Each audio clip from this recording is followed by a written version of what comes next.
Hello and welcome back to ESA Cup Season 8. And today we are going to be looking at, well, whether CrownZero can really topple Silent Family. I'm joined by Mighty Ryujin. This way. Hello, my dear fellas. Mighty is back at the desk with one of his favorite partners so far, with my dear Nash. I would just say already now, I'm already now apologizing if me and Nash will interrupt each other while casting. It will happen for sure because we both have the same caster style. So please don't be too harsh on us with that. We will try our best to not do it. But either way, we have a banger match for you all today. Silent against CrownZero. I think there are so much to talk about these teams, especially CrownZero with them having nearly just done something very important to themselves. But I think you will have a little bit more information because you just recently tweeted about it. Isn't that right? Yes, I did. CrownZero, I'm very excited to see how they perform and what they sort of try and bring to the table, especially from like a more analytical standpoint, because they've just come out of boot camp. They spent some time together in the same place, playing the game, working on strats, doing literally everything that you would normally do in a boot camp, and then right as they come out of the ESA game. So we're going to be seeing a lot of expectations be kind of put on them. But something I also took a little bit of a sneak peek into is the predictions. And well, we have some of them to show on the screen. We do have the staff and production predictions, which overall kind of 50-50-ish. I think CrownZero have like one more, two more. But the actual social vote goes in favor of Silent Family. I think it's exactly even actually for both in production. So pretty interesting. I am expecting a lot from CrownZero, but Silent Family could definitely, well, silence the doubters, as I tweeted. Absolutely. We'll just have to wait and see what this match will bring, because it is a best of 3 match. And you guys out there always know best of 3 in ESA Cup always means something bad for one team, but something well good for another. So let's just look about the stage. As you see on screen, we have one more match to go. Down in the lower category, it is Silent against CrownZero. Both teams have so far only gotten 1 win and have 2 losses. The team that wins today will gather through and go into the lower bracket together, all alongside with AMG and Leonard's Defense League, into the second stage. Down, as you can see, down below, and will potentially meet some of their opponents down in the lower bracket side. So meanwhile, we so said, it is an elimination match.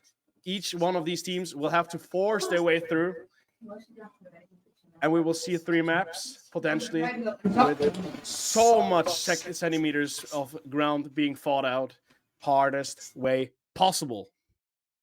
Yeah, realistically, realistically, looking at this matchup, it looks to be one of those that can be very even. Silent Family have a lot behind them and a lot of history as individual players, and also a little bit of history as a team. We've seen a lot from them, and we've seen them do very well in other leagues, whereas they've kind of like been a little mid in ESA so far, if I'm going to be truly honest. And well, CrownZero, on the other hand, is a team that really didn't have many expectations after having like a relatively poor performance in a couple of the leagues, like maybe not too long ago, only a few months ago. And now they're really starting to turn the tables, really pick things up for themselves, and they've been doing very well. So I'm kind of anticipating a bit of an explosive matchup between these two teams, and we'll probably see some strategies between the two teams that are quite reminiscent of the pro scene, because that's something I've been noticing recently, especially on console. I agree. I couldn't say anything more about that because I'm completely with you on that. But so on, Nash, we have only just a little bit more time left, and I would really love to see which maps we're going to look at. Aren't you? Yes, sir. So on, we have the maps on board. we see our bands with Boulder, Oregon, Skyscraper, Nighthaven, maps that we all know are very close by, much breakable floor, all banned out through.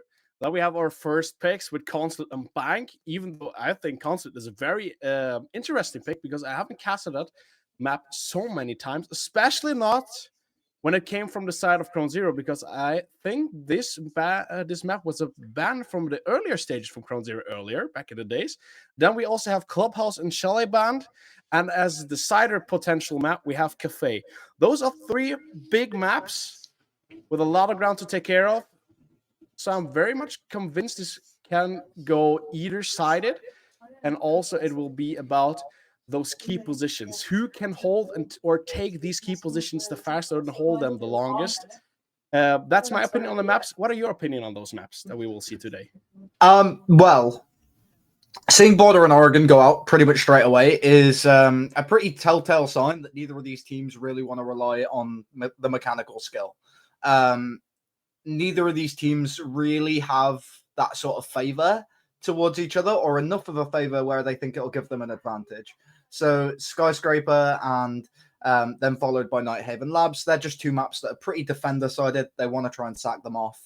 Then you've got Consulate and Bank that are the picks. As you pretty much said, they are two relatively interesting maps to see be picked, as Bank's pretty well hated in the comp scene because of its sheer size. It's very difficult to play in any other way that doesn't revolve around that 20-second meta.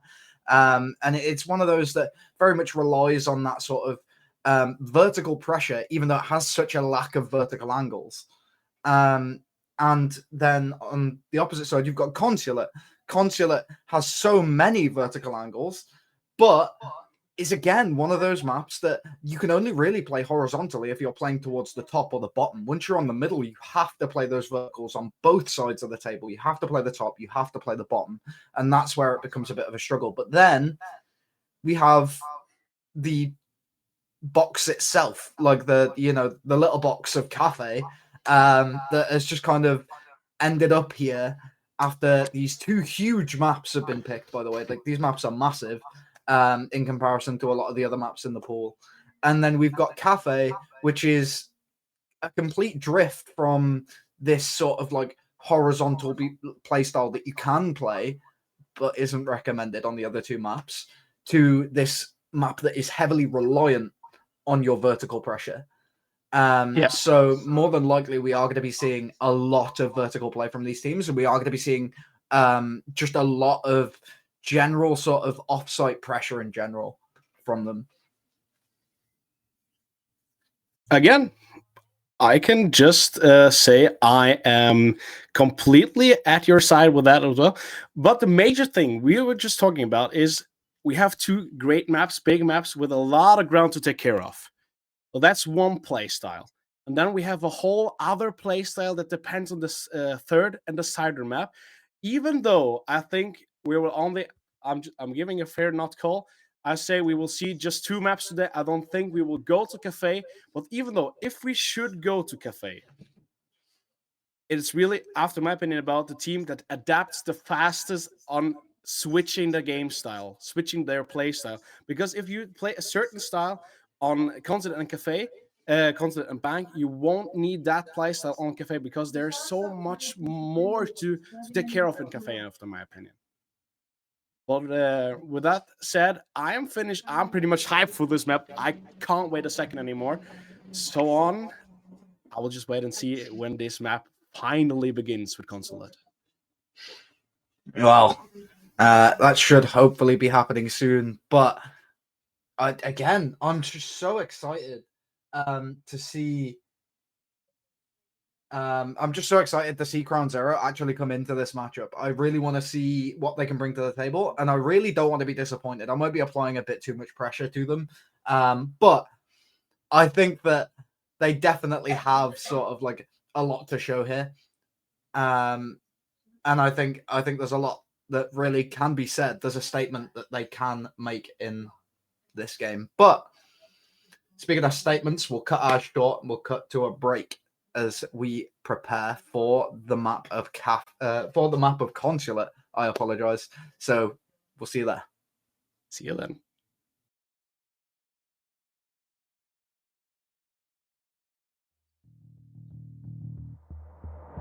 Hello and welcome back to ESA. My name is Naj, and I'm joined by Regent once again. We're going to be hopping into these operator bans, and realistically, it's consulate. Ying's probably getting banned. If Ying doesn't get banned, it's Amaru. And then yeah, we're just going to be seeing a lot of entry bans, pretty much. We'll probably see Doki go off the board. Brava's another good one. But it'll just kind of continue along that trend. Fenrir is definitely going off, and then probably Solace. It also could be Azami. Or Mirror, to be fair. But I think Fenrir is definitely going. I also think we will see a Fenrir, and then also because we are playing Consulate, and Consulate is so favored in play in the defense with also now so many teams beginning to play Mirror also in the bottom floor that I really don't get why and where they're playing it. So actively, G2. That's maybe a big point about that. So I will really also understand why there will be a Mirror ban. So I will just stick with you. Let's see. One more second to go. That's and Fenrir is the first. Mirror First step in the nauseous book. Done. Let's see for the second and the last ban. I'm locking in Mirror as my predicted final ban. I also think Mirror, but I just to not be agreeing with you all the time. I say Solace. Oh, okay. Yes! I've been Solace goes off the board, and we see Brava, Ying, Fenrir, and Solace all fall. So, moving into this game, that means there's going to be a lot of that sort of informational denial that goes away, alongside the two entry denial operators of Ying and Fenrir. So we are going to be seeing probably a bit more of an aggressive lineup from these attackers, and probably a bit more conservative of a lineup from these defenders, just based on the bans alone. And with the way the map's played at the moment, I mean, you just see a lot of people kind of playing these power positions quite desperately, not really trying to do much. Pixu looks like he's going to be AFK at the start of this round, not going to be helping his team set up whatsoever. But on the Wamai, realistically, what do you do other than get kills? You survive as long as possible to have your no need to do that's that. rechargeable. Just wait, loading up, getting your gadgets, throwing them around. But either way, Wamai is such a strong operator. Even though this season he has gotten the biggest sight back on his weapon, so he's a damn good operator at the moment. He's so well used for wide roams, for getting the entries denied. So as its gadget needs to recharge, you can just roam because you don't need to be near of the gadget or near on site, because you can throw the gadget, not like Jäger, you have to place it on his place. So that way you have the abilities to play that aggressive style. So that's the way the most people play. Me neither play Wamai very defensively, because I really depend on getting all those gadgets done and placed. But that's just me. I'm not these guys. I'm not top 1000, so forget about what I'm doing. Let's see what these guys are bringing. We are seeing very aggressive entries here, with Chisui getting the first kill on Karma. So the first pick of the day goes to Team Silent. That one came quick. That's a nice little drone jump, but it's not what he was going for on the Flores there. He's trying to hit the ledge and then do a second jump, which is something that we see. We have been seeing a lot of from Deadshot, specifically on Wolves, as he's been playing that. C4 goes out, isn't able to find its mark. UK finds one, and Bandit's still going to be close in the corridor, as Spyro doesn't quite want to take that engagement. He does not notice the player on the drone, but looks like he hears the audio, as now UK going to be pushing up onto Castle on the long desk, turns away for a second, finds some bullets, as Eden finds another one on to Spyro. That takes us from that 4v3 situation to now a 3v2 in favor of the team that was just on the back foot. And so quick it can go. You see, it is a... We're just playing on one top floor elevation. We're just playing on one floor, not more floors. Fleeks is turning up, getting both Eden and Akashi so terribly quick. So it's only Hakaninho only left against Fleeks and Nicked. And once again, we had the Turner. Because We know CrownZero are in a buffer position here. They need this win today, and they want to win their map pick. It is their map pick, so they want to show us that they can bring it on, especially right off from the board after their boot camp. So let us see if they can really show the team of Silent that they are on top of this map. Again, next one in the map, and Fleeks also getting this kill done. So Fleeks doing a triple kill for the first round is a big buffer for this first round, of my opinion, though. Yeah, very much is. Being able to get yourself stapled into the building that early. Obviously, they did lose a few picks. They weren't quite counting on the players that were going to be so aggressive over towards the admin side, but did deal with it well throughout the late round, having the Flores and also the Sens survive. Two operators that are pretty well executed for, well, the execute as well. Flores has argued to be the lowest recoil gun in the game, and Sens is nearly there as well. With the recent changes. So we are seeing two operators that are very well suited to this sort of situation, two operators that are very easy to control, two operators that, with the gadgetry in hand, are able to cause a real disruption for these defenders, because one of the main things you do as Flores on this map, especially when pushing top floor, is you drop your drones in through that skylight using the lineup found by probably Deadshot or maybe the analysts on the Wolves team, in order to get a Flores drone onto long desk, blow up the long desk, and now you can see through it. It can't be played behind anymore. You've pressured out that power position. And either so we're just saying Fleeks is back on the Sens an operator that, with the recent changes, apologies for that one, is being such a more played operator. And even though back last season it was an operator that went under the category well worse than expected because of the weapon, even though it said it deals quite a good damage rate, it didn't. It was very unnecessary to play, even though also the gadget was not far off from where it is now. It's not used so much in the old strats, but now it just comes more and more. And even though here, once again, Fleeks now getting his 4th kill in only the second round, that's a 2-kill ratio per round. With this gun is so well good suited, after my opinion, because you just see how much the game really starts to begin to care about the new weapons, the new operators, and they will want to improve the operators that are not played the way and also in the amount that they wanted to reach. That's a good part. But even though Fleeks down on the map, Carmen getting down as a second, getting killed by Akashi with the impact grenade, Nigga getting Shisui back, so double kill for Akashi. Yeah, it is very interesting to see these operators that are minimally played find some playtime in pretty unique scenarios that they haven't really been used in before, but that's just because of how new the map is. One gets found, Hakanino left alone, or not left alone, left on the angle as he found one and isolated the last. The last had to come in to get the diffuser, get shot down, and now we see a 1-to-1 in this first map. Cheeky angle though. It was a very cheeky angle there. It was an easy one to hold for Hakanino. It is a terrible one for both Spyro to peek and also for Nick to reclaim the diffuser. So this round well deserves goes into the hands of Team Silent, even though I thought the second round looked quite better in the approach for Team CrownZero than the first one did, and they won that one. Now a turnover again, with another turnover coming back to Team Silent, getting the one-on-one. So now we're back in the basement floor for the first time of this day. So we will just look a little bit of and how both they build up this site and how they play, because that's a spot, after my opinion, that you need to play about 2 elevations, especially that hatch above in this place. If you don't play that hatch, you can get so much disruptive ground, especially if the opponent's team bring like a buck, a sledge, a ram, to just open up the entire floor. Because if you get that spot secured up there in this place and get the floor completely open, you can nearly plant wherever you want in the B set, and you can get hold from every single angle incoming from above. So just wait and see how they will play.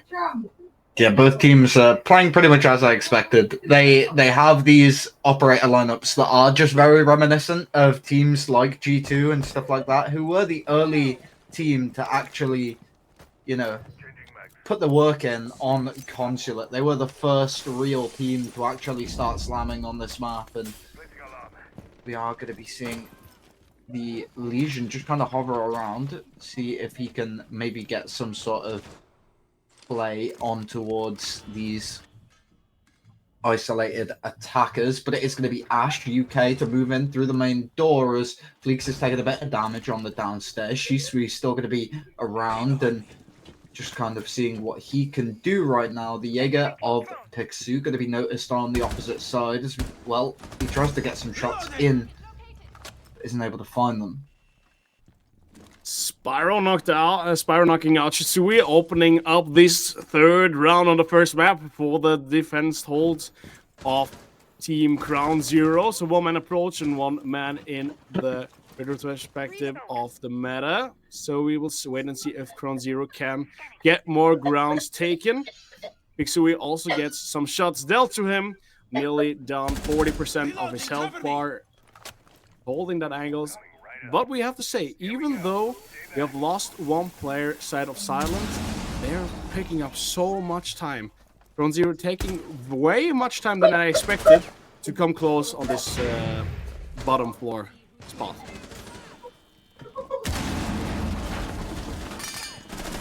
Era disrupted.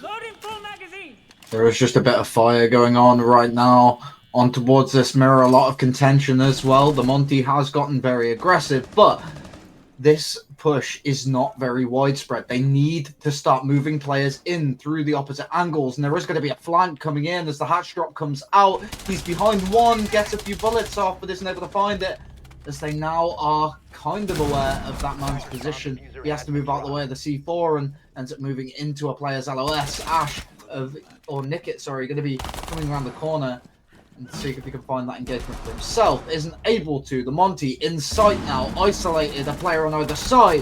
Nickit isn't able to find his kill, and neither is the Monty as 2 go down.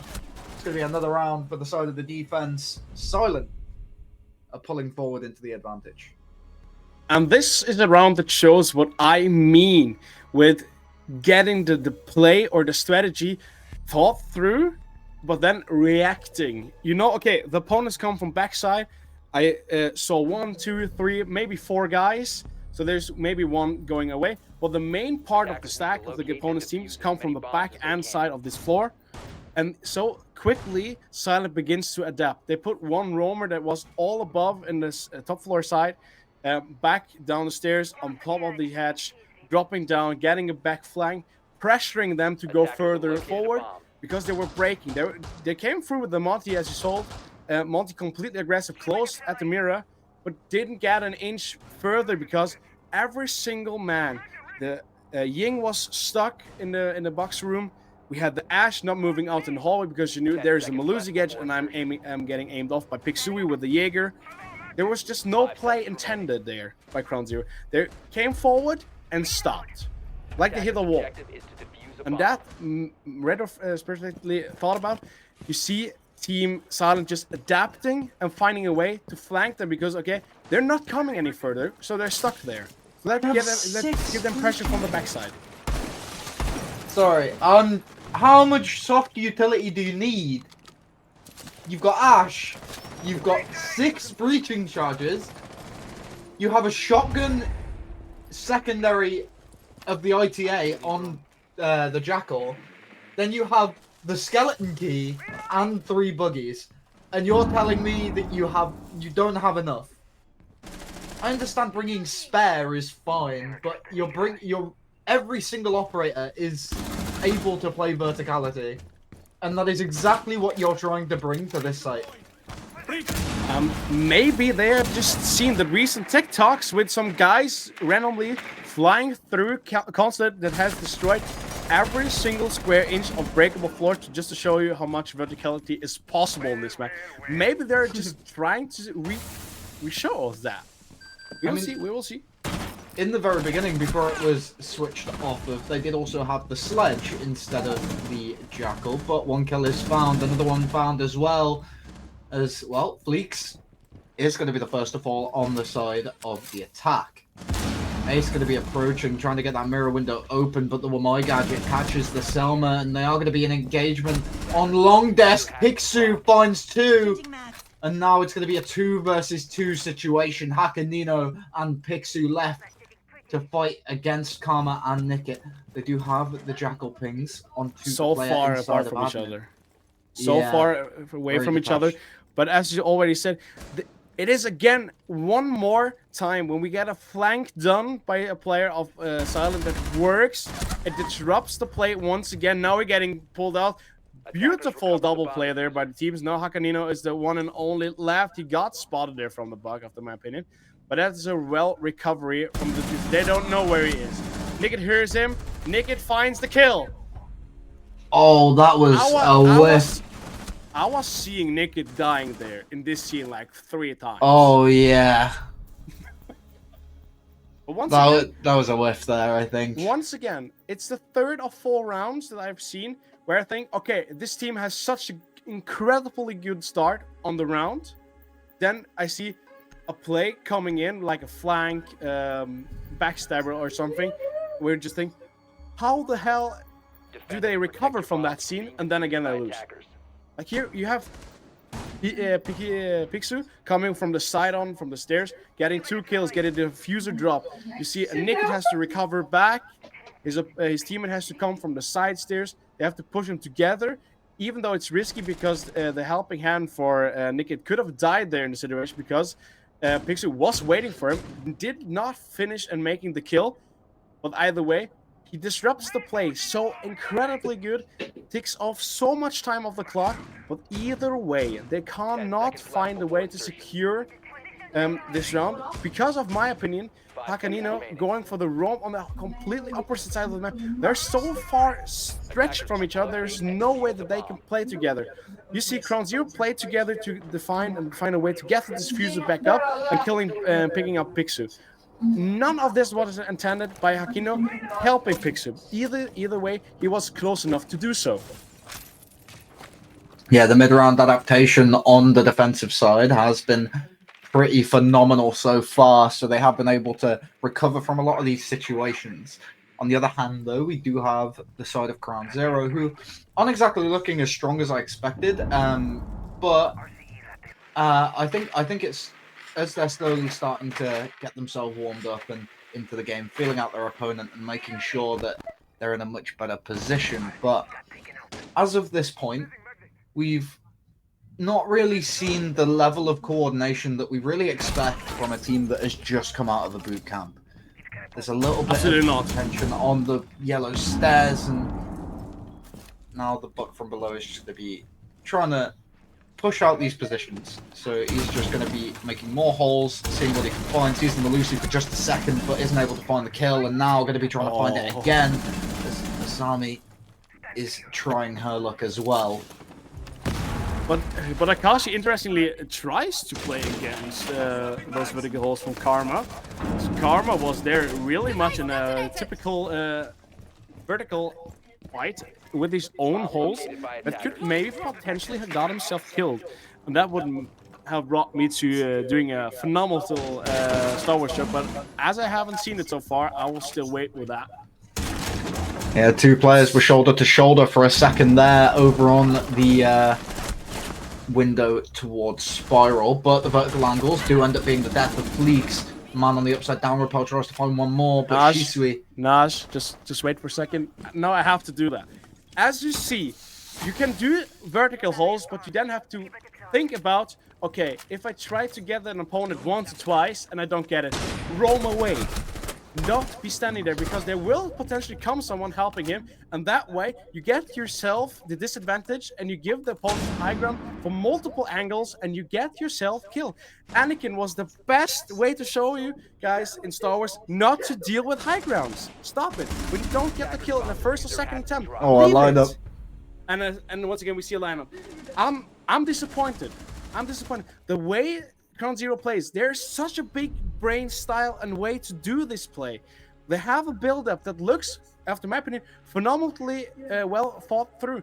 But when they begin to play it, they have like their first build-up, they lose one guy, they lose the second guy, and just falls completely apart. Now we have seen a guy that falls to his own vertical holes. Then we have a line and one in the same round. And that's not to be awaited by a team that has played in a boot camp together. This can't be. This is not the way CrownZero has to play. Even though they're in the attacking side, they're in the least favorite side, after my opinion, even though I think a 4-2 was maybe their goal here. Because they are in the boot camp, it's their own map pick, and seeing them going down like that with these big of a falls build-ups is not what I intended to expect here. I do agree that the coordination just kind of isn't there for the side of for the side of CrownZero. But as a whole, I would like to consider the fact that it is generally a defender-sided map, and it also is generally a defender-sided meta. So at the moment, I'm not really too worried about them going down 4-2 on their map pick, but I would have liked to expect more. If they go 3-3 here, I think it's going to be a pretty steep hill to climb for the opposite side on their attacks, and I'm sure CrownZero are just a lot better versed on defense than attack. But this is a 70% defender-sided map in EUL, which is sure the level's not exactly the same when you're looking at like Shaiko and Solotov. Oh, and once again, we have an opening pick. We have once again an opening pick, and again, it goes in the hands of Silent with Eden, but he gets sooner or later picked out in the rear frag here by Fleek. So first intended refrag. That's interesting. Vital play.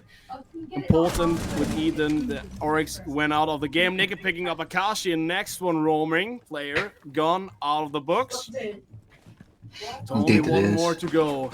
It is Pixu in the second waiting for area. Karma close, also Nicky close. Shisui now getting forfeited out of the match. And that way now we have a 4 against 2 with the first one completely clean. It wasn't Pixu, it was Shisu. The last one upstanding. And now we're doing the play that I talked about earlier. We have played against this hatch above exposition room. The hatch will sooner or later maybe go up. But now we will just have to wait to see it. But what is this Hakanino so aggressively going up? Even though he's getting full pinged. Dropped it. Nicky getting his triple kill. And this way 4-1. Nicky getting his last kill. He now finally shows the guys what it is to play vertical, sees the opponent, and fix him out. That's a beautiful quad kill. And that is a round that we sooner or later expected to come. Now it's a 3-3, we have a roll swap, but either way, this was a beautifully strong round play by CrownZero. It was a single man standing choice of round. It wasn't like the rounds that I was expecting from CrownZero, because it is like, there's so much individual playstyle here. It's not like a full team-based style. Well, I think overall, this is going to be a pretty good match from the side of CrownZero from this point onwards. We knew that the Brava getting banned was going to mean Maestro was going to be played, and I didn't think it was going to be this early, but it could very potentially be on every site. Leaving the mirror on the cards is going to be a bit of a bait to try and get people to bring along that Twitch, but obviously the Twitch has now been switched off. Instead, it's going to be bringing along the IQ, just to spot out a few of this gadget, a bit of this gadgetry, and get themselves into a more comfortable position throughout the late round. So, I mean, with the Maestro being on side, it is going to be a little difficult for them to deal with, especially because, well, they switched off the Twitch and they also switched off the Thatcher. So you're not able to actually stop these Maestro cams from doing the work that they really want to. And, well, you have to pretty much go through with trying to eliminate them completely using just the 2 nades on IQ when there's 3 Evilize around. I'm pretty much speechless about the seconds now, because I just really want to see how the first rounds will go up, especially now with CrownZero being in the defense. And damn, that was quick of the answer. Yuka getting up the first kill here by Eden, then getting the second help by Karma, I think it was. Either way, Yuka getting picked out here in the refrag. So What an either way, angle. though, the refrag done, we have a 4-on-3 situation, and that's a beautiful angle by Shisui. Either way, though, I think he won't find any players necessary in that spot because it is a recover side stairs. So I really don't think that he will have much impact on that spot. But either way, 1 minute 40 seconds left. We are in the basement floor. And either way, I say Silent does not quite look ready to approach this spot yet. Now we're getting somewhere close. Indeed, a bit of drone work going on towards the main area, and that just tells me that they aren't fully aware of the location of these defenders. Nickit playing perfectly to find Shisui with a C4, and now the ace isn't going to be able to get the wall open. He has no teammates to support him. The Ram is going to be just opening up the ceiling and seeing if she can get the bandit charges, and she does succeed, but what is it all worth? A minute left on the clock, 2 players remaining, and you're just now getting breach open. You do not have the time to sit and wait.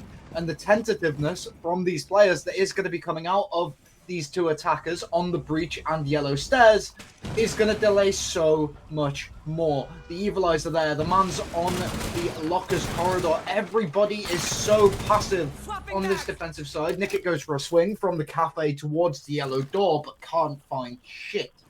Now, but what beautiful scenery there of just spotting that that punch or bullet hole and immediately just making Nickit regret that peek. So Pixie in the case on the side, getting one few bullets through on Karma, but Spyro and Karma doing what they do best, getting this first round off kicked off well easy for CrownZero, and that round was more like the sceneries that I expected to see from CrownZero. Immediately from the attacks, they didn't look quite like a team-based style of game.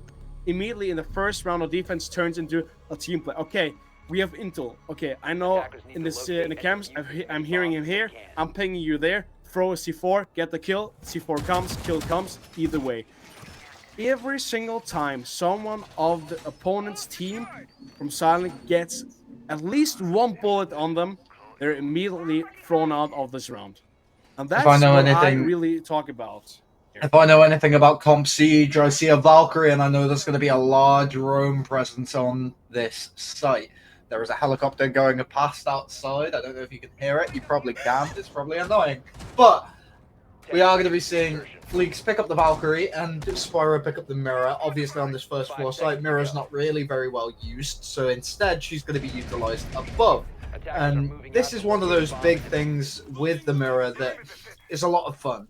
There is one going to be placed on site, but it's more so to watch the main entrance for this C4 play. You're not really going to be wanting to try and get kills onto the main door through it, but if they present themselves to you, why not?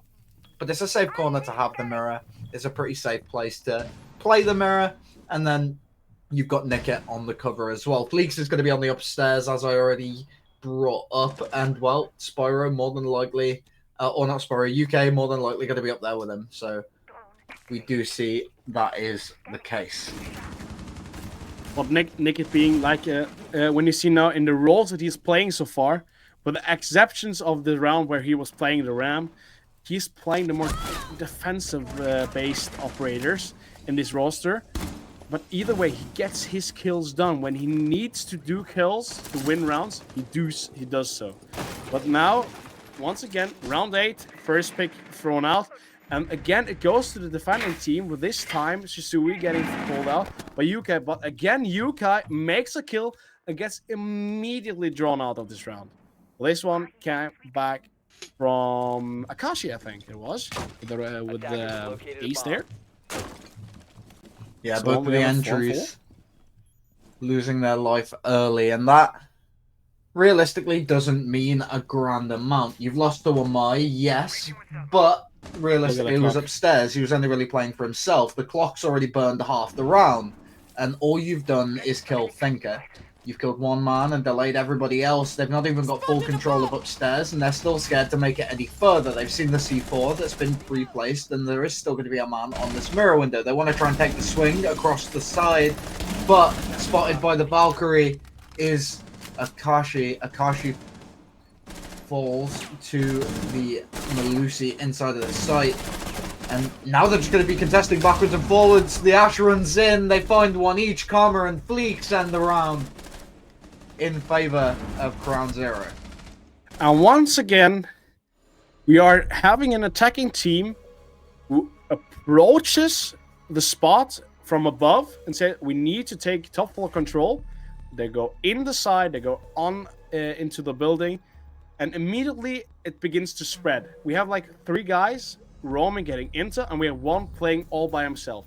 That in this round, it was Akashi at first, getting knocked out by the Melusi and Valkyrie combo from the backside stairs and also from the office.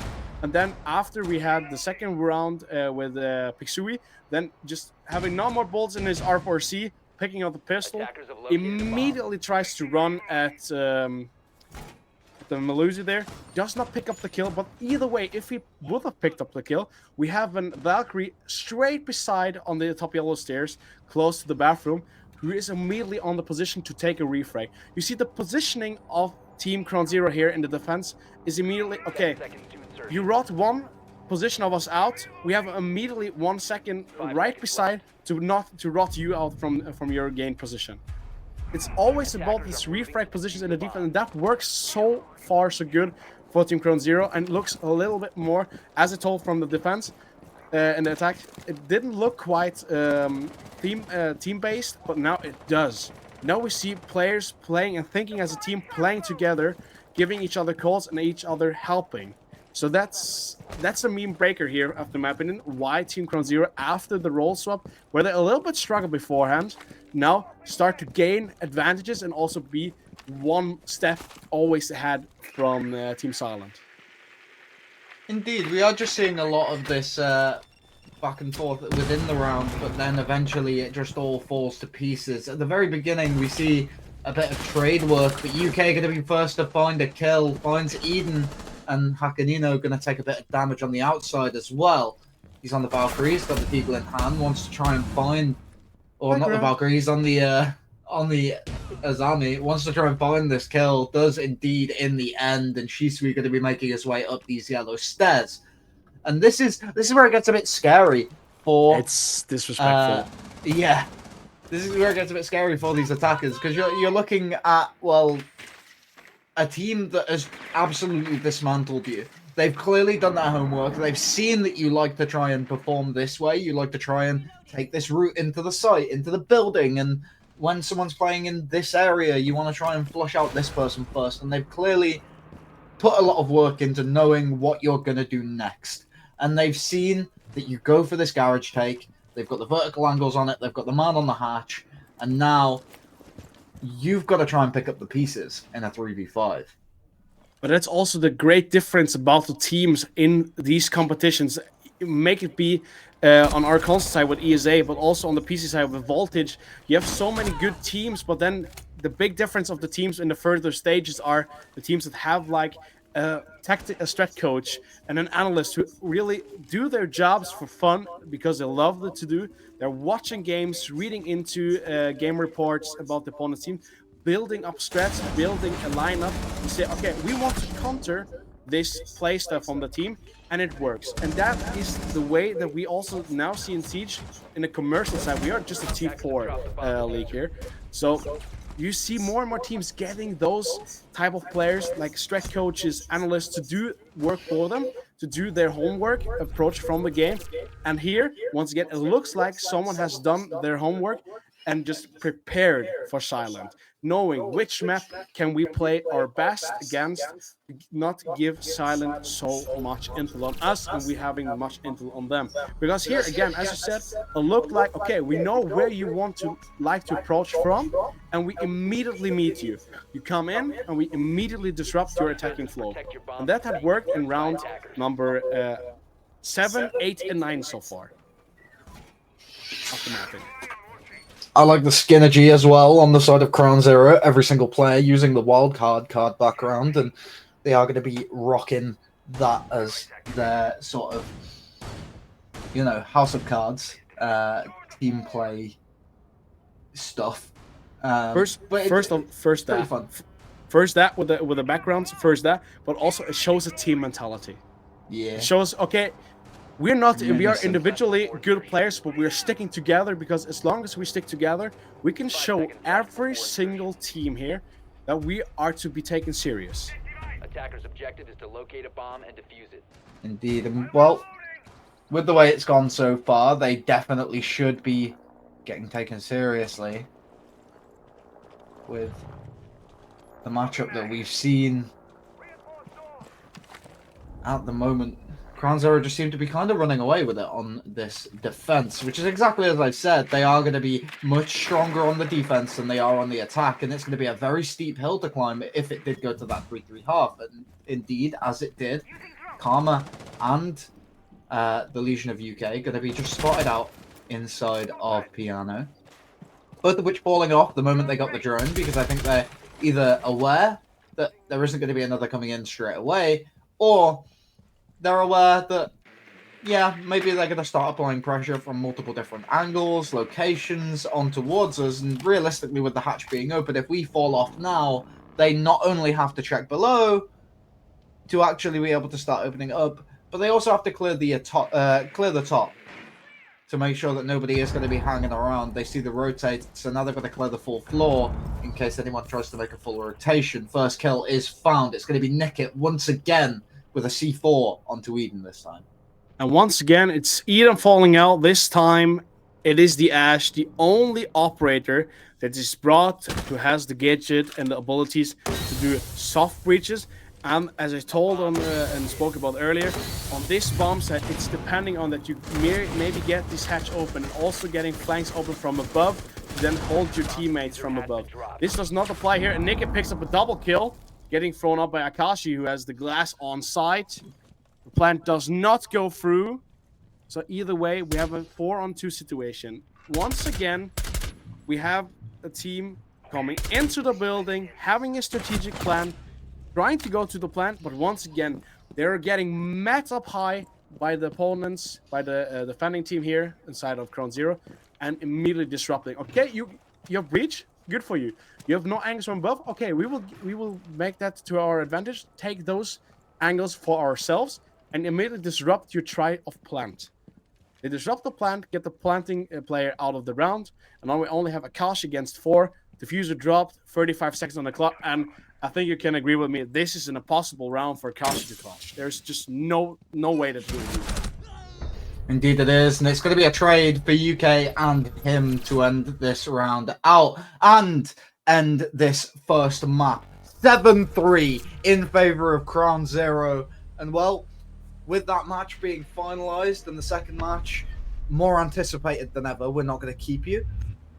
Let's see if CrownZero can continue to show us whether the W does belong in CWZ. See you on map 2. Absolutely. We will see you on map 2. We will just take a quick break, and then beforehand we go into the second map. We will just gather and talk a little bit about what really happened here. So now we see you after the short break. Hello and welcome back to ESA Season 8. I am once again joined by Mr. Might himself, and we are going to be looking to see whether, well, CrownZero can maintain the W and end this in 2 maps, or whether we'll be seeing the side of Silent Family, you know, bring the silence and really shut them up. Because at the moment, we're kind of looking at the second map, and yes, it's Silence map pick, but after such a dominant performance from CrownZero on their defense, winning 4 rounds in a row after the side switch, we are going to be seeing a much more shattered mental from the opposite side. And that's where it starts to get a little worrisome for these teams. Absolutely. You have made so much good ground on the defense when the side of Silent, disrupting play, either though losing rounds that you potentially should have won.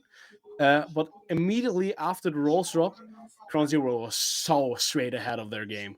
They were so focused on their defenses and didn't give Silent any type of room for rather improvements or neither for any ideas to be played. Immediately as Silent approached the map, got the first walls open, windows open, doors open, and approached inside the building, they were immediately thrown off. They were immediately rotten out by, especially and often side from UK, always meeting them high, meeting them early, disrupting their play flow. And that's really the boomer here of this first, better said, the second half of the map. And I mean it when I say it. But I think when CrownZero now starts at Bank, a second map that's so defense-sided, and they begin in the defense, where you just get shown on a concept that they don't give away any square inch for free. I really think Silent will have a terrible start in the first round and need to find a way as soon as possible. As later as they find an answer, as soon they will find out this will turn from a hard match against CrownZero, what it was, into an incredibly impossible match to deal with. Naj made a call here. I don't know if he wants to repeat himself, but that Happily. call shows how we are thinking about CrownZero's defense. Naj, what was your call for the first half? Well, with how the game pivoted so exponentially from that first half, where they started on the attack, I'm expecting a 5-1 half, and that's not a prediction. That's an expectation for CrownZero, and I realistically think that this could go 6-0 on CrownZero's defense, based on how they played on the defense in the previous match. And I think that's where a lot of their focus has been, considering we are in this defender meta right now. For the bans, Bank is one of those with a little bit more of like an extended pool of operators that can really go off the board, but it depends on what the teams are going to be focusing on. On the side of CrownZero, we are going to be seeing them take out the Ying, so more than likely on the defense, we'll see an entry denial operator such as the likes of Fenrir, in order to, you know, match up that sort of ban combination that they are trying to bring to the table. And well, there's going to be an informational ban for the attacker on the side of Silent Family, so more than likely we're going to be see Solace and Fenrir go off the board, and it's going to be in that order. And once again, we see with the two attackers pull out here of the games with the bans, with the Ying, a ban to just came from CrownZero to say, okay, you're not using flashes in that heavily way to help your entries get easier, because we are still going to meet you high up, after my opinion. I think that we will see the same type of game style on the defense here on Bank that we saw on Consulate, to just try and immediately, as soon as Silent begins to pick up a play, disrupting that play, drawing away time, making it hard for themselves to continue on. In the same matter of fact, I once again see a Brava pick coming from Silent, and I say, well, that shows immediately in their defense, they're planning on picking up so many hackable gadgets. So I will say, especially on Bank and map, where there are so large areas to cover with cams, we will see definitely see operators like a Valkyrie coming in on their side. Yeah, definitely. This looks like it's going to be a full turtle from the side of CrownZero. They're not going to be playing off the site. Jaeger, the one operator that on this side realistically could spend the most time roaming. The roam more than likely isn't going to be too assertive in a sense. We'll see a couple of these players maybe play around the side of open area, but fall off on the hatches pretty quickly once the pressure has been applied from the opposite sides. We are seeing Cade right now just hovering around, setting up those angles, and I think that the main thing we really need to focus on for the side of CrownZero is how they do decide to play this open area road. We do see the Azami up there, and well, she's going to be setting up those keeper barricades inside of the kitchen and cafe side. Shisui is on the Amaru in the attacking side, and that's pretty much entirely just going to be to try and get this top floor / marble stairs pressure. They do know about the player that is going to be on the first floor, and they are going to be pressuring towards him. Do they know that he's rotated down the stairs? More than likely with the information that they have, but they are still being a little tentative. Some pressure coming out onto Atomic as well. Fleeks is there to find the frag, and as they found one, they are just going to be finding themselves a little bit more of an avenue back towards the site and playing this numbers advantage closer to the chest. And as you already spoke about the opening frag, with Atomic pulled out, the new sub in on this second map for Team Silent immediately gets taste the power of CrownZero saying, no, you're coming inside the building. You're in our house now, and we will show you the way out of it again. And again, we have Yukai playing aggressive, picking up Eden. I think that's a love story for themselves. I don't really know, and I don't want to know how many times Eden has been pulled out by Yukai, and I really don't want to know how many times you will still see that common. But once again, half of the round gone away. We see again quite an early access and entry into the building, but immediately, as soon as CrownZero meets their opponents, they're finishing off kills, disrupting the playset once again. Yukai sees one opponent, picks him out, drops him out of the round, immediately Fleeks getting the next one, and we have a flawless round. Come on, guys. What more do we need to say? We have one more defense of CrownZero. They're meeting their opponents really high, really close early into the round, and do not leave them any type of grounds for improvement. CrownZero currently on a streak of 6 rounds in a row, if I remember correctly. And well, Pure dominance. now, huh? That's, after my opinion, right now in the moment, it's pure dominance. Exactly. It is very, very well played from the side of the CrownZero defense at the moment, and I think they're going to be looking to continue it. They haven't brought along the Valkyrie once again, so I can assume that they are going to be pretty close to the chest and not really roaming too far off site. As well, that's normally the telltale sign of this map as a whole. But my more than likely going to be over towards that elevator side. And the castle more than likely going to be playing on the site alongside Cade. Warden more than likely positioned over towards this janitor area. And the Frost going to be positioned in Bolo spot. But it actually looks like the Wamai is going to be the one on Bolo spot. Or actually made his way into janitor. Never mind. I'm apparently losing my touch because none of these players went to any default locations. Instead, they all just want to try and spawn peek the jail windows. That's right. So and so on. We will see if they will get anything done out of that. I really much doubt it. Because these are like a way of trying to adapt on the playstyle, not immediately trying to make grounds good into the map, but also getting someone to hold you from outside, from windows or so.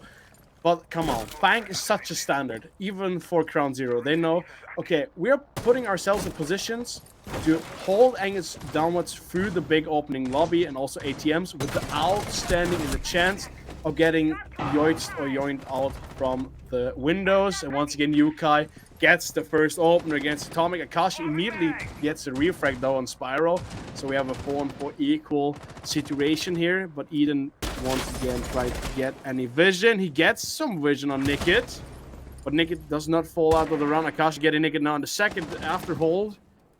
That one is a little bit aggressive and not really necessary from CrownZero. Now we're getting some pushes done from Shisui, getting Karma done. 1 minute 40 on the clock left, and we have a 4 against 2 situation here, turning in the favor of Team Silent here. Yeah, the angles have been opened through the corridor, and well, the prone peak going to be coming out from Fleeks as he's made his way into Trump. It's a 4 versus 1, finds his first. Now, needs to be good for 3 more. Prone's back through the same hole he came in before and tries to get a bit of a peek towards the jail window. Sees the man on the spiral stairs. C4 goes out, gets the injury, and now there's going to be 2 remaining in this clutch situation. Flashbang goes out, finds the man, but he is the warden, finds his third, as now the last man going to be on the banana area, tries to take the swing, does a bit of damage, but takes a bit in the meantime, takes the swing. That's going to be a 1v4 for Fleeks. And that, my dear friends, is what we are talking about. You leave someone alone. You have such an incredible approach into the round. You say, okay, this round is ours. We're safe. And then immediately you begin to be foolish. You're being arrogant. Just, okay, come on. Let's walk up. Let's give him some pressure, and he will have to come to us. He picks out 1. He picks out 2. He gets it down on the 3rd. And the 4th one just immediately just doesn't get any new angles. just, okay, I will approach him. I will go to him. Attackers have discovered That's the the location dumbest of a thing bomb. you can do because you don't know how many hits you've got. You don't know where he is potentially standing at. So the dumbest thing you can do is to approach a defender in favored. And that angle that the warden had there with Fleeks, you can tell me whatever you want. That was the most dominant way that he could have played it, and Eden just walked straight into it. 10 seconds That he left did. before insertion. It was so good for Fleeks as he managed 5 to seconds left. just play around the site setup that they had in order to give himself that little bit of an Attackers are edge heading on out his to defuse opponents. a He knew there was going to be a player on the banana side. He prone through the holes in order to get himself a position over towards that side. And well, with the audio going on in the background of the Hibana pellets and a lot of players kind of moving around him, he wasn't able to hear, or the Twitch wasn't able to hear the proning player through those holes. He gets himself through, finds the first, and then he's going to be just trying to play his position as well as he can to isolate these 1v1s, and he did so well to do it. Now we're going to be seeing a bit of an entrance on towards the top square, but it is going to be caught out by Fenrir. Fenrir's gadget, the FNAT, going to be just denying that out as he, well, Karma is going to be inside of Tellers. A lot of these players just hanging around on the upstairs. 3 on the second floor with 1 hovering around inside of Tellers. Only 1 player actually going to be on the site, and that is Spyro. Once again, we see the approach coming, but once again, the opening frag goes in the hands of CrownZero. Now falling through here, which is we're getting a double kill of both Nicked and Fleeks. UK also dealt out of this round. This time he doesn't find Eden. Eden got found by Fleeks, though. The round winning man from the past round. Once again, we have a complete advantage for Team Silent, but Karma does not fall away so easily. He stays strong in this position and tries to make so much seconds good as he can, but now falls in the hands of Pixui. Karma dealt out, and Spyro. Now Spyro. Last round was Fleeks against 4. Now it's Spyro against 4. With none of his drone abilities still on into this round. Getting drawn out. Getting picked out. 2, 3 guys coming at him. And that's a round death he can't win. Now we here see nothing like the past round. We had like 4 1v1 situations against Fleeks. Fleeks making the flawless plays that he always does, winning the round. Here, this time, Team Silent uses a few seconds to regroup and say, okay, come on, we know where he is, drone him out. Be specific. Okay, we know he's back on that table. Attackers need to Drop 2 locate men and down. defuse as many I will bombs swing him as from the they can. beepers. He has no chance to get all 3 of us. Maybe gets those 2 in a lineup, but then I will get him from the beepers. He won't get all 3 of us. And that's a round that's okay to get won by Team Silent, because it was a round where we finally see CrownZero not being able to be that dominant defense holding team that they were in the past rounds. So on then, we need and wait to see if Team Silent can, throughout and towards, can still do adaptations on this playset, because CrownZero will do adaptions now on the defense, going back in the 5 basement seconds to floor here. insertion.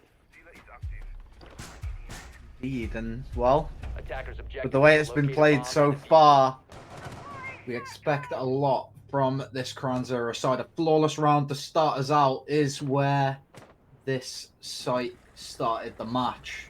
And well, let's hope we can see it again just for their favor, especially considering that across a couple regions, not specifically Europe, but across a couple regions, Bank has become an attacker-sided map, which is something that no one really expected, especially considering it is now one of 2, primarily because it's a map big enough to be able to delay so much time as an attacker. So these attackers are forced to start going faster and burning this utility as much as possible. And for the better teams, we have just been seeing them roll over these defenders. At the moment, though, looks like CrownZero want to take a different approach, and this is a bit reminiscent of the BDS that we saw the other day inside of playoffs against Wolves, where on Clubhouse they played a different strat for every single site they were on. in order to just show how deep that strat pool was for the roster. Hibana running through a spray almost finds herself a bit of damage, but doesn't actually take any. And they're just setting up the angle down onto the corridor. Eden going to be the man to find the opener, I'm pretty sure, onto UK this time. So returning the favor as Shisui wants to try and go down blue. The Goyo Fire just denying him that little bit. And this is where the time comes into play. They found one to fight back. And it's going to be a 4v4 situation. Jaeger wants to try and take another swing. He sees the Grim with the canister in hand. But just decides to chill out a little bit. Bide his time. And realistically just play around. Keeping this man count even. Delaying as much time as possible. Fleeks getting out Pixui. Pixui pulling out, finally getting Karma on those blue stairs. And that was a big bargain to take there. He's pulled out, but either way, he then finally cleans those blues. This was the biggest problem here in this build-up from Silent, wanting to try and make a blue push, getting control of a blue, but just not figuring out the way to find and pull out Karma there. And now they're not only lost 2.5 minutes, but have lost 2 operators, pulling 1 operator out, and now they're not able to do that dominant play more on the blue side of the stairs. So now they will find an adaptation to pull on elevator push by Akashi, blinding himself, getting helped by Eden, and these pushes are loud. These drops are loud, and we have also a Spyro running straight and standing up. Spyro getting the first, Spyro getting the second, without leaving Akashi or Eden any type of chance here in this round. And now we're back with the defensive standing that we knew from CrownZero back on console. They're losing their roamers early on in the round, but then find their defensive positions to just say, okay, let them come, and we will make them Kingdom Rise. I think that's the wrong Russian operator, because I'm pretty sure it's Capcom that says let them come. So, looking into how we are playing this match, it's so funny to see Siege Jesus run around with a bearing 9. I completely forgot he got that. We are going to be seeing a pretty equivalent site setup. Well, literally the exact same site setup they took on the last round, on the last attempt at this site. And, well, they did come out with a win, so if it ain't broke, don't fix it. More than likely, that's what they're going to be going for. They're going to be going for a bit more of a conservative style of play with the same lineup in order to try and make sure that we don't end up in that 1 versus 4 that we saw before, especially when you end up in a 1 versus 4 after finding the opening pick. Okay. But now, when we're just talking in the perspective of 2 rounds or 2 maps nearly being played through in the defense, we have seen, how many defenses have we seen? We have seen 10 defenses on the first map, and we saw 4 here. So we have 14 rounds of defense played now. How many plans have we seen so far? Yes, my dear viewers, you have guessed it. None. We have seen 1 attempt, and that attempt went horribly wrong. So this just shows you how early up in the meetings these teams play. Again, Atomic getting pulled out. We have not yet seen a single man of Team Silent entering the building. We are getting ourselves an opening pick once again in the early 35-40 seconds. And that just shows us how quick they meet themselves. Yeah. So far in this matchup, we have seen 7 defensive wins for CrownZero. On the opposite side, for their attacking wins, considering, well, they played equal rounds on both attack and defense on these opposite sides. Well, the attacking wins on the side of Silent Family is 4. So we're seeing a team that is absolutely outclassed and outmatched in this matchup as a whole, and we might even be seeing UK fly out of a window here if this gridlock, I assume, that's on the window isn't careful. It might be Shisui, to be fair. But if they're not careful, we could see UK fly out of that window and have a crack at... I don't really think that will happen because it is Pixui. Even if it would have been Eden, I don't think UK would run out this window. What the chance would be, but when we are talking about UK, what are you doing? UK just pulls out a beautiful double kill here, getting the 3rd. Now getting pulled up by Eden, returning the favor once again and shutting him fine down, saying, "Hey, you're getting 3 kills, but it's enough now. It's enough now." Attackers have But recovered once their again, defuse. Eden now back in the round, back in the building. Has only 2 more opponents to pick down, but he is alone. He has to do every single thing by himself. Gets spot out the castle quite early on. 30 seconds left on the clock. Spots Spyro, can't get any bullets through, even though Spyro gets many bullets through there on Eden. Eden getting cracked and pinged. Advancing through, CO getting into Banana Hall, returning back into CO. Trying to lynch through on the castle, but Spyro gets an eye on Eden. Shutting him down, getting CrownZero another win. And, my dear fellas, we are only 1 more round away from the standing. Our dear Naj predicted. So on, dear chat, follow me. What are your opinions? Write down in chat.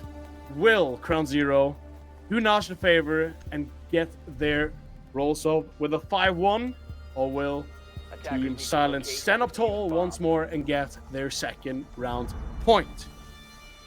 Yeah, as said at the beginning of Bomb this located by matchup on this map, at least, I said that after the performance we saw from the side of CrownZero, we could very well be seeing a 5-1 half, and that is my expectation.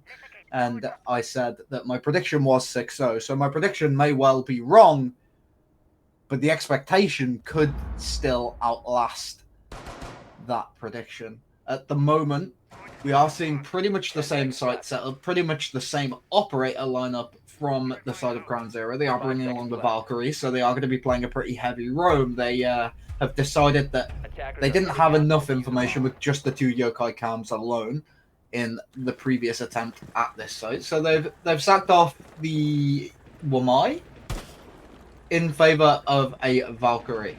So this is going to be quite interesting to see how they actually do decide to play this, considering they are sacrificing a little bit on their utility burn potential, and instead are favoring into a little bit more of that sort of informational utility that is going to try and bring them a little bit more sort of pressure that they can apply as a defense, and a little bit more freedom just in general as a defensive unit. Absolutely. And I'm just really much concerned about seeing either way if the team round of Silent gets a 2nd round, if they can adapt into the defense, and just thinking of how dominant the play of CrownZero's in defense, if they can adapt and say, okay, let's try the same thing. Let's try to show them how they dealt with us, and we will deal with them as the same perspective allows it. But once again here, Eden now picks up a 2nd kill. Getting thrown out by Fleeks. Yuka getting Shisui, so we're back on even though Fleeks is way hard down frag, but Eden does get killed out. Fleeks here standing up with 10 kills in nearly 6 played rounds. No getting pulled up by Atomic, so we have the advantage back with Team Silent. But I really think there's so much room in the 2nd half here. Like, we're having a solid lead from CrownZero with 4-1. But as you see now, we have a Karma and a Nickit only with 1 frag in the defense. If we look at the previous map that we had on console, those were the 2 guys standing up the tallest, especially in the defense. Well, at the moment, it is definitely Fleeks' domain, so it's not really something they're going to be paying a grand amount of attention to. The Azami nearly gets her head taken off, but instead takes one instead. Runs past the angle on the main stairs and tries to take the engagement against Akashi. Akashi knows that he's close in the corner, but can't find the shots. As now it's going to be Pixu left alone in this engagement. The 1v2 almost whiffs against the player inside of Tellers, but instead is going to fall to Spyro on the site. And CrownZero come away from Bank with a 5-1 half. 5-1 half. I don't really think we need to say much more. I even though saw close upcoming a 4-2 here, but Spyro annihilating that chance for the Amaro there. But either way, I saw that Amaro die against Yukai. Like, I saw Nickit die in the console like 3 or 4 times in that gunplay. How Yukai picked up these 3 kills, a fast triple kill, a beautiful triple kill done, but doesn't fixture the 4th and ending quad. It's unfortunate, but either way, I don't really think CrownZero gives any second thoughts about that. They have a 5-1 solid lead on the opponent's map pick on Bank, and I really think this will be a great way to show Team Silent, okay, now you don't need to get one more scoop of coal into your engine, not 2, neither 3. You need at least 4 or 5 notches more into the engine to just come up running against us, because this leaves Team Silent with only one more round mistake to do before they're dealing with having to figure out ways to just deny match point after match point, and that on Bank is quite hard. But they have the help of that they are in the defense. Well, let's see. I'm looking at the lineup on this attack so far, and pretty interesting to see a top fragger pick up a DMR, unless it's Alamal, considering he doesn't really like them. And it's going to be the attack to find the first kill. Karma turning himself around from that 1 and 4 KD ratio. Going to be just picking up one more, bringing them to 2 and 4. Now he's at a 0.5 for the map, and is going to be trying to get that a little bit more improved before the end. Pixu takes a lot of damage on the far side. Sounded like from UK, as it was really only the R4C that was firing away. Karma just looking around for a few of these footprints, making sure players haven't been around in his location, but realistically, with the Warden falling, he should be able to expect no one to be hovering around on blue stairs because, well, that's his location. Pixu isn't falling off yet, but the hatch is also reinforced, so he can't. He's now stuck in this corner on 1 HP, loses his life, and what a waste of a man in that position. And now it's Eden, left alone on site in a 1v5. Has to do it all. Going to be trying to take the swing for the first man on main stairs. Doesn't win it out. And UK is going to end round number 1 on their attack with a match point scoreline. Once again, it's Eden. Once again, it's UK. I really just don't want to say anything more. We're having match point now, 6-1. And dear fellas out there, this is not, and I say it once more, this is not the map pick of Team CrownZero. That was Consulate back one map. This here is a way of showing, okay, Consulate was all warm-up, and we will show you guys on your own map, you don't even stand the slightest chance against this. And this, once again, even though they lost 1 round and nearly lost a second, I have to say once more, this here is a pure dominance from CrownZero. This is a show-off match. Not a show-off match only against Silent here, who just picks up their timeout here, technical timeout. That comes way too late, after my opinion. We will talk about that in a second. But it is also a clear sign to every single team out there that's already been going through into the next stage. Even though we have just gotten 1 win and 2 losses, now we're even getting 2 wins, and we're coming back stronger than you thought about us recently. Exactly. And, well, this could very well be the most dominant best of 3 that we have seen in relegation so far. And, well, CrownZero are looking to make sure it stays that way, as they are coming into the potential final round of this match, of this series. And, well, of Silent Family's entire ESA run.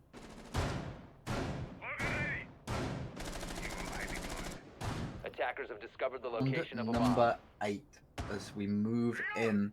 We are just looking at the defense right now, as they have set up a relatively conservative anti-rush defense. They're playing a lot around the stall, bringing along the Malusi, alongside the smoke, alongside the Goyo, and also the distraction operator of the Maestro, in order to, you know, be able to bait out a bit of this utility, maybe some nades or even an Ash charge or 2 for the Wamai to get a quick catch, a snatch and grab onto some of those utility pieces.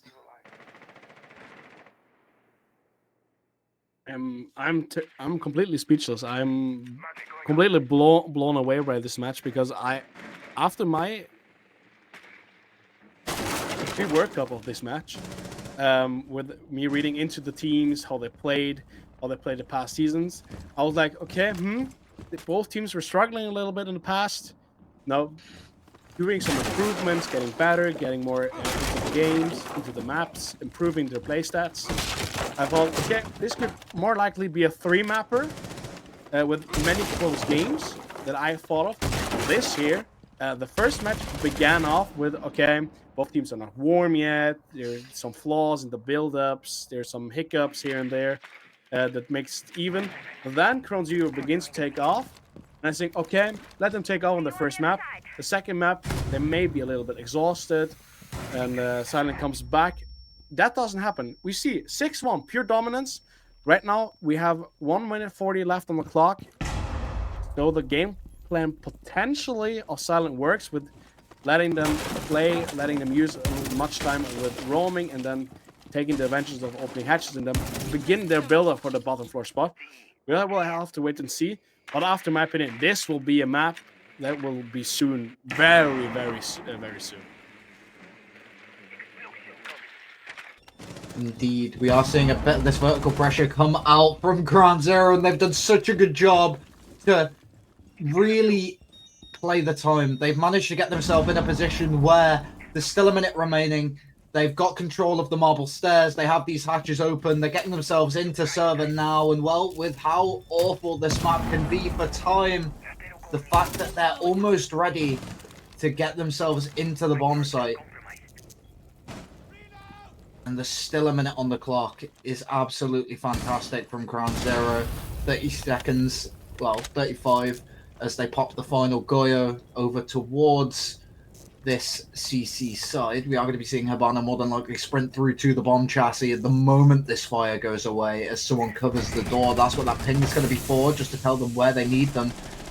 Now she goes. On the bomb chassis is the Habana. She's going to be planting close to the hard wall, as now we see the cover come out from the teammate. Fleeks finds one, but Akashi's there to find Karma off the diffuser now. The plant goes down. Fleeks finds another. It's going to be a 1v3 for Akashi, as a man in Vault, he doesn't quite realise that's going to be the final kill. CrownZero move forward in ESA, and we are going to be seeing them in playoffs. Unfortunately for Silent Family, they go on the proverbial bus ride home, as Whiskey Glitter likes to say. And that is going to be the end of their reign of terror, coming back into the ESA Cup. I really don't really think of what I'm supposed to say now, but I will just get one thing straight off the box. Fleeks began quite good on the first map. That, after my opinion, he just fell off a little bit. But he did his things. He did do some great job for Team CrownZero on the first map. But the second map, come on. That was a typical way of saying, okay, from 0 to hero, come on. 13 kills, and the amount of kills, and also the quad kill he did, and the defense securing the 4-1. Come on. Let's be serious. It is guys. Amazing. That was a complete run from 0 to hero. Well, in the France versus Germany battle, German have won. And, well, winning the battle isn't the same as winning the war. We still have the playoffs to go. And speaking of playoffs, let's see which teams have made it in these standings. We are going to be seeing, I don't know if these matches are confirmed. I'll have to get word from production. But at the moment, we are seeing a lot of these teams, and the matches are confirmed. We are going to be seeing, well, CrownZero. I only know a few of these team logos, but CrownZero are going to be getting themselves straight in there against Minions. So very interested to see how they're actually able to perform against a team that is a little more prolific in the standings of this cup specifically. So it'll be very interesting to see how they go on forward. Entropy, you can see in the upper bracket, going to be facing off against MVG first, and that's going to be the one that I touch on in the upper bracket, simply because Entropy are going to be looking for the 2-time. They're going to be looking for the second win of ESA the third win of ESA, but the second in a row, as Season 6 was won by the Minions. But nonetheless, we are looking at matches here, some huge matches. And me as a German fluent speaker and also a born German, I would just have to say there are so many incredible German teams here that are representing the German leagues or the German team styles. And we, as you talked about, we have Molotov Gang MVG against Entropy. That's a big match to do because MVG came through this first stage with being the underdog in every single match, then qualifying instantly throughout into the second stage, meeting up Entropy. That's a big, big match. Then after all, we also have. Wait a second, Nash. I'm not finished. Okay. We have two more teams that I really want to speak about. We have Flawless 7 and Ryuga by MG. Those two teams, or those four teams that they play against each other, is for the first of all, completely a German shit show. For the second of all, those will be the matches, my dear fellas out there. After my opinion, these will be the matches you all have to witness because that are matches where hell is about to go down. I've also just gotten confirmation that Entropy will be looking for their 4th win. As well, they won 4, 5, and 7 in the ESA seasons. And well, as we're now in season 8, it's looking like Entropy have skipped over season 6 and just given it away because they didn't really want it. And now they're going to be coming back with a vengeance to fight against a team like CrownZero that has put in so much work. On Monday, we will be seeing the playoffs start. And well, I hope you're there. I hope you're tuned in. And I hope the players are locked in. Because, well, we're going to clock off. We're going to clock out. And we'll see you on Monday. Peace. I pretty much look about forward to Monday. So on then, we see you on Monday when it's back with the playoffs. Bye-bye.